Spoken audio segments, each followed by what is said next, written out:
네, 이번에는 강릉을 연결합니다. 박민정 아나운서, 태백선과 영동선 철도의 선형을 개량하는 방안이 추진된다고요? 네, 그렇습니다. 강원도가 오늘 태백선과 영동선의 선형 개량 방안을 담은 연구 용역 결과를 발표했습니다.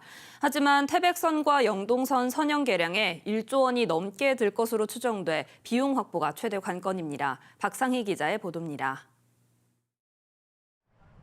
강원도가 한국철도기술연구원에 의뢰해 연구 용역을 진행한 결과 태백선 4개 구간의 선형을 개량할 경우 최대 시속 260km에 달하는 고속열차의 투입이 가능한 것으로 결론냈습니다.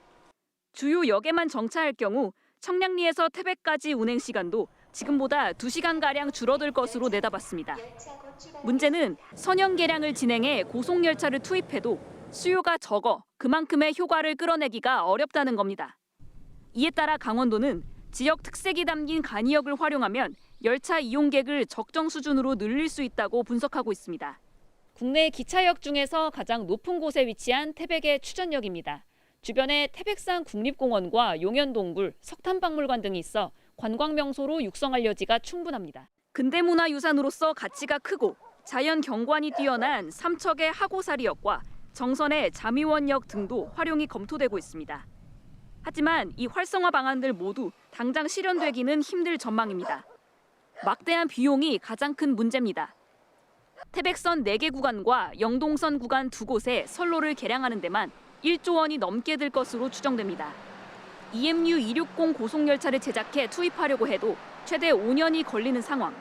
강원도는 임시 방편으로 ITX 새마을호 열차를 일부 투입하는 방안도 추진하고 있습니다.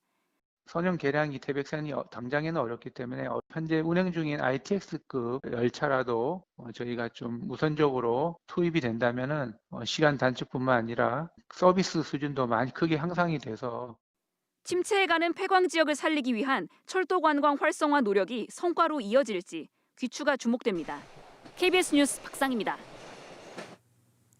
강릉시는 ITS 세계총회 등 국제 행사에 대비해 500억 원을 들여 스피드스케이트 경기장 인근에 대형 컨벤션 센터를 지으려고 했지만 사업성 부족 등에 대한 우려 의견을 반영해 더는 추진하지 않기로 했습니다.